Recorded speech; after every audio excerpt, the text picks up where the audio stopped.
Hello, welcome back to the channel.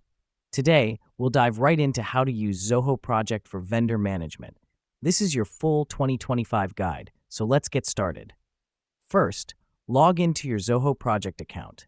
If you don't have one, signing up is quick and easy. Once you're in, navigate to the Projects section. This is where you'll manage all your work with vendors. Why start here? Because it gives you a centralized location for all your project-related tasks involving vendors. Now that we're in the Projects section, let's add a new project.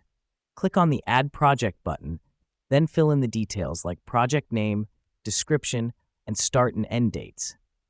You'll also want to add your vendor as a project member here. The reason we do this is to allow your vendor to have access to the project. This helps us because it fosters transparency and collaboration between you and your vendor. Next up, you'll want to assign tasks to your vendor. Go to the Tasks tab in your project, click the Add Task button, and fill in the task details. Be sure to assign the task to your vendor. Assigning tasks is crucial as it clearly communicates what you expect your vendor to accomplish. Now let's talk about tracking progress. Zoho has a Task Progress feature that shows you exactly how far your vendor has come in completing their tasks. Here's why this matters. It allows you to keep an eye on the vendor's work, ensuring that everything is on track and meeting your project's deadlines. Finally, you'll want to review and rate your vendor's performance.